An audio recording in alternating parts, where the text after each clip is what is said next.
Hey everyone, and welcome to this explainer. There is literally nothing worse than hopping into your car on a sweltering day, cranking up the AC, and just getting blasted with hot air, right? Before you rush off to a mechanic and drop serious cash on diagnostic fees, let's turn you into a bit of a DIY detective. We're going to look at exactly how you can troubleshoot your vehicle's AC gas level right in your own driveway. Okay, let's dive into this. When your car is blowing warm air instead of that refreshing breeze we all want, the usual suspect is a refrigerant gas issue.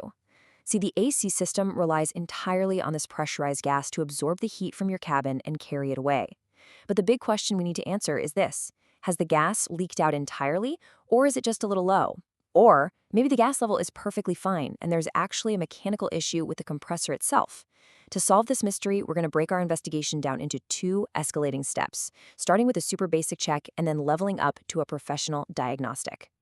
So here is our quick roadmap for today. First, we'll cover the warm AC mystery. Second, the quick valve test. Third, using a manifold gauge. Fourth, reading the pressure correctly. Fifth, what the test misses. And finally, number 6, crucial final steps. All right, let's get into section 1, the warm AC mystery. So the crucial point is, before we test anything, we actually have to know what we're looking at under the hood. You need to navigate the AC pipeline system in your engine bay. You're looking for two specific metal pipes, and they are distinctly different from each other. First, you've got the high pressure line. This is always the thinner pipe of the two. You'll find a plastic dust cap on it, usually marked with an H, and if you're looking at professional diagrams or gauge sets, this side is always color-coded red. Then, follow the system along and you'll find the low pressure line. This one is distinctly thicker. Its cap is marked with an L, and it corresponds with the color blue. Now, their exact location varies depending on your car, but just remember, thin is high, thick is low. That'll guide you right to them. Moving right along to section 2, the quick valve test. Now that we know our way around the pipes, we've arrived at our first quick clue in our detective work. This method isn't going to tell us exactly how much gas is in the system, but it will quickly tell us if there's any gas left at all. It's incredibly simple, mainly because the valves under those H and L caps work exactly like the valves on your car tires. Step 1, just locate either AC line valve. Step 2, unscrew that plastic dust cap. And step 3, take a small tool like a pen or a little screwdriver and very briefly press the pin inside the valve down for just 1 single second. If the system has gas, you're going to immediately hear and see a sharp hiss of pressurized gas escaping. Now, I know what you might be thinking. Don't panic if a little gas escapes. Seriously, it's totally normal, and it simply confirms that gas is present. A lot of people are terrified to touch these valves. They think, oh no, I'm going to ruin the system or let all my refrigerant out. But pressing the pin for a brief second only releases a tiny, negligible fraction of gas. It absolutely won't harm your system's performance. That short burst just proves your system isn't bone dry. If you press it and hear absolutely nothing, well, your system is totally empty and you've got a major leak.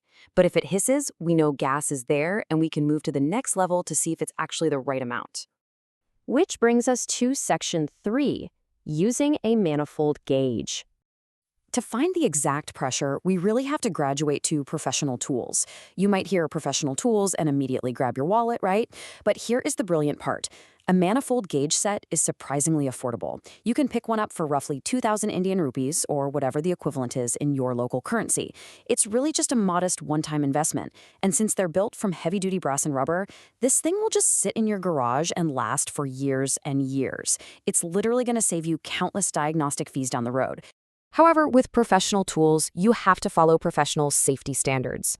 To do a static pressure test, you absolutely must follow these strict, non-negotiable conditions. First and foremost, the engine must be completely turned off. The car needs to be totally dead, and of course that means the AC must be off too. Before you hook a single thing up, check that the twist valves on the manifold gauge itself are closed up tight. Finally, snap the quick-release couplers onto the car's pipes. The blue hose goes to the thick low-pressure line, and the red hose goes to the thin high-pressure line. Once they're securely clicked on, then you can open the valves on the gauge to let the pressure register on the dials. Okay, on to section 4, reading the pressure correctly. So you've got the gauges hooked up and the dials are moving. I know, staring at 2 dials with a bunch of numbers can seem a little intimidating, but there's a fascinating logic to how R134A refrigerant behaves. And this brilliantly illustrates what I like to call the golden rule of AC diagnostics. Because your engine is off, the whole system is in a state of balance. The pressure of that R134A gas inside the pipes has a direct, nearly one-to-one mathematical correlation with the outside ambient temperature measured in Fahrenheit. Take a look at this. If you park your car outside and your weather app says it's 100 degrees Fahrenheit, you should expect to see roughly 100 psi on both the red and blue dials. If it's 90 degrees out, both needles should point to about 90 psi. It really is that elegantly simple. You literally just match the outside temperature to the pressure reading. So let's put that into practice. Say it's a scorching 100 degrees Fahrenheit outside where you're parked, but you look at your gauge and both needles are hovering way down around 60 psi. Well, you've just cracked the case. The math doesn't line up. This static pressure reading unequivocally tells you that your system doesn't have enough gas to let the compressor engage properly. Even if you got a hiss during that quick valve test earlier, this gauge reading proves the volume of gas is just far too low for the AC to actually cool the cabin down. Moving on to Section 5, what the test misses. While this is an incredibly empowering diagnostic tool for your driveway, we have to be honest troubleshooters here and acknowledge its limitations. The crucial takeaway is that a static test, where the engine is totally off, is fantastic for detecting low gas levels. But it doesn't effectively show if a system is overcharged with too much gas, which can also stop an AC from working. Plus, having perfect static pressure matching the temperature just means you have enough gas to engage the compressor. It's not the final word. A truly 100% accurate measurement of system health can only be confirmed dynamically. That means turning the engine on, blasting the AC, engaging the compressor, and watching how those gauge needles sweep and react to the pumping action. But for a quick health check at home, this static test is honestly an unbeatable starting point.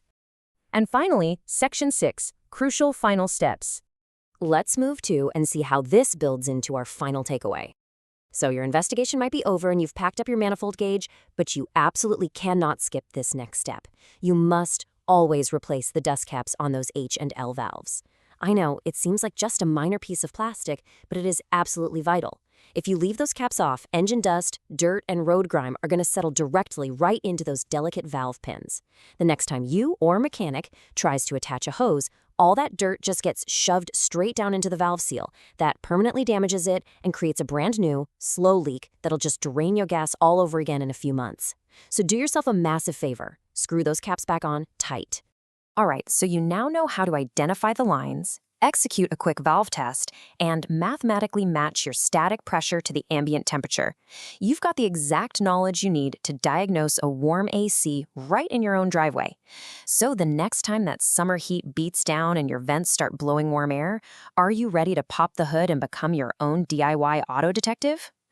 Thanks so much for joining me on this explainer. And hey, happy troubleshooting!